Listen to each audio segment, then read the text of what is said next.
我是中国公民，北京市民，北京市东城区居民司马南。这期节目我得把语速放慢，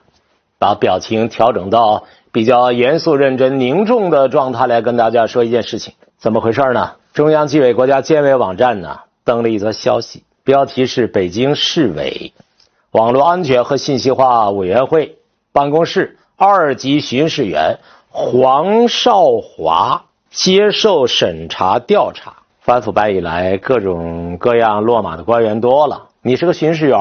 而且2级接受审查调查，这多大个事儿啊！但是千万不要轻视这则一句话的新闻，信息量很大。北京市委网络安全和信息化委员会办公室2级巡视员黄少华涉嫌严重违纪违法，目前正在接受纪律审查和监察调查（括号北京市纪委监委）。这么重要的消息只有13个点赞，这是2022年10月27号的消息，今天是11月19号了吧？这么短的新闻，这么少的点赞，这么久了，这个消息没有传播开来，可能是个什么问题啊？怎么看这件事儿？我们纪委会中心理论组在讨论这则新闻的时候，老同志一致表示，我们应该坚决打赢网络意识形态斗争，因为这是维护政治安全、保证党长期执政、国家长治久安的必然要求。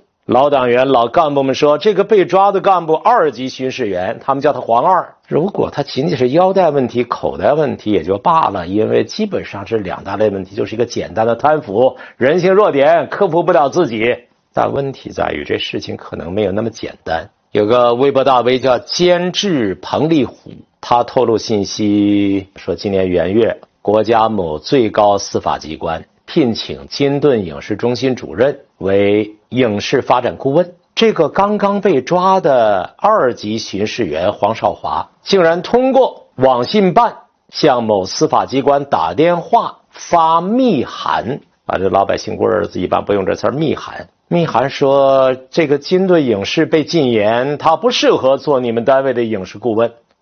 机关的领导根据相关法律规定，经过认真的慎密的研判，认定呢这种做法带有诽谤污蔑性质，不论你以什么名义，你发这个东西超越了职权范围，属于越权的行为，而且这属于干预司法部门的正常行政。所以呢，没有删除有关新闻，也没有取消这个聘书，坚持住了原则的底线。这段文字叙述的信息量有点大吧？一个办公室的2级巡视员能够以某国家机关的名义，而且以秘密函件的方式向国家最高司法机关陈述不实信息。这事儿看起来不是个腰带问题，不是个口袋问题啊，他是一个人在战斗吗？用着一个老词儿叫冒天下之大不韪的行径，他图个啥呀？这个2级巡视员呢，他有一种能量啊，在网上他可以随便封人的号。如果你就是想封一个人的号，用得着这么大费周章吗？这不是舍近求远吗？是人民名义动了谁的奶酪，引发报复性反弹，会不会啊？但是这个节奏上不对，因为孙立军团伙里边的那个叫王立科的、送小海鲜的，他不是早就被控制了吗？不是都判了吗？所以依我这么一个退休老头的智力和经验，我不足以判定这是个什么问题。所以这件事情我们接到纪委会中心理论组的老同志也说不清这件事儿，所以向知情者请教，向高明者请教。据网络一些大 V 揭露说，这个黄少华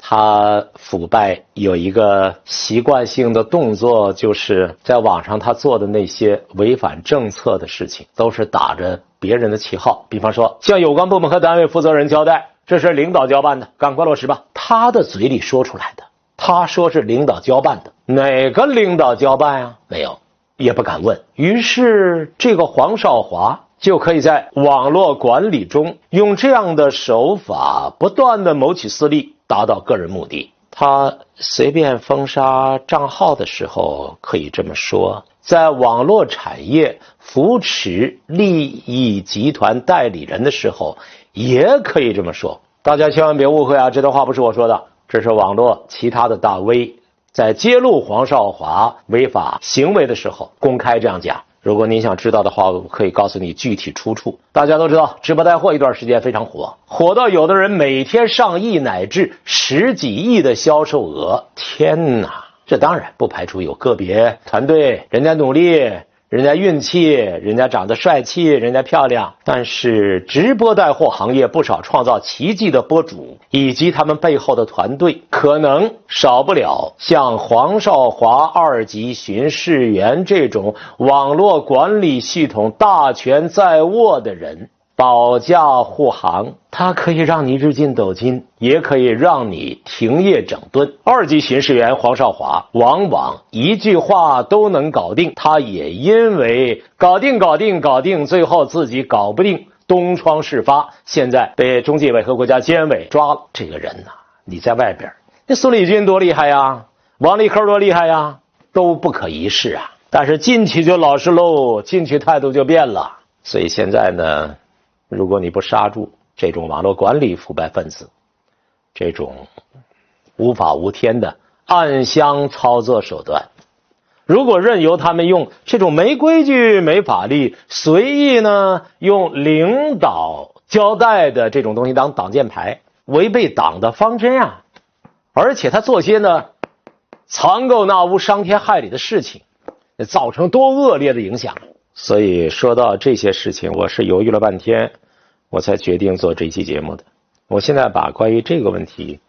的一些认识，主要是我们居委会中心理论组大家讨论的认识，有那么几条说给大家，大家看看有什么补充意见或者有什么批评意见。第一条，政治制度对一个国家长治久安具有十分重要的意义。美国中央情报局、美国国家民主基金会一类的组织策划颜色革命，往往从所针对的中国的政治制度，特别是政党制度开始发难。他们大造舆论，他们大肆渲染，他们煽动的搞街头政治。而我们体制内的某些官员的腐败行为，则直接导致我们的工作出现漏洞啊！这东西是被敌人拿去利用的。问题还不在于黄少华口袋里揣了多少钱，是你这种行为腐化了党，分裂了党，敌人用这一点来打击我们。第二条，互联网的迅猛发展深刻地改变了舆论生成和传播方式，改变了媒体格局和舆论生态。现在互联网已经成为意识形态斗争的主阵地、主战场最前沿。请那些不知道敌人在哪里的人看看这则新闻吧，体制内的蛀虫如此惊心动魄。第三条，一些组织和个人在网上不断变换手法，歪曲丑化党的历史和伟大事件，攻击否定党领导的社会主义制度。干嘛呀？这是争夺人心呗，争取群众呗，破坏我们党长期执政的群众根基。说到底，这是笼络人心呐，争取人心，搅乱人心。黄少华这样的人潜伏在体制之内，他手脚不干净，这是在干嘛？这是在帮助敌对势力收拾人心。第四条，掌控意识形态主导权，说到底呢，就是维护国家的主权和政权。所以要坚决打赢网络意识形态斗争在这场斗争当中赢得胜利，要切实维护以政权安全、制度安全为核心的国家政治安全。我们虽然都是一些退休老头老太太，但是关系实施政治，这么老了，老天拔地了，老们咔哧眼了，那也得琢磨干点啥。有人警告我说，司马南，黄少华这事儿你要敢说，我敢撂你被消耗。我不信。在我们的体制之内，有黄少华这样的人，也有卢伟那样的人，但是这样的人能成气候吗？卢伟被抓了，认罪态度很好，黄少华也被抓了，虽然这事儿还没撂听，就是没有最后画句号，但是黄少华被抓，以及和黄少华有牵连的某些人，如同热锅上的蚂蚁，在一定程度上说明了问题。假如司马南真的因为这期节目被消耗，我认了，但请大家相信，我一定还会有机会再来讲这个问题。说到这儿，想到一个细节，我本来想呢，对我们这个2级巡视员黄少华多一点了解，我就上网搜他相关信息，我一张黄少华的照片没搜出来。那有人他根本就不上网，在网上没留下什么痕迹，但他是2级巡视员，他是管理网络的，他在网上有让你死就死，让你活就活，让你发财就发财，让你亏的底儿掉就亏的底儿掉本事啊！这种人把自己的面目全部遮掩起来，这是个什么问题？哪位有本事在网上搜出黄少华，我先表示佩服。好，感谢收看，再见。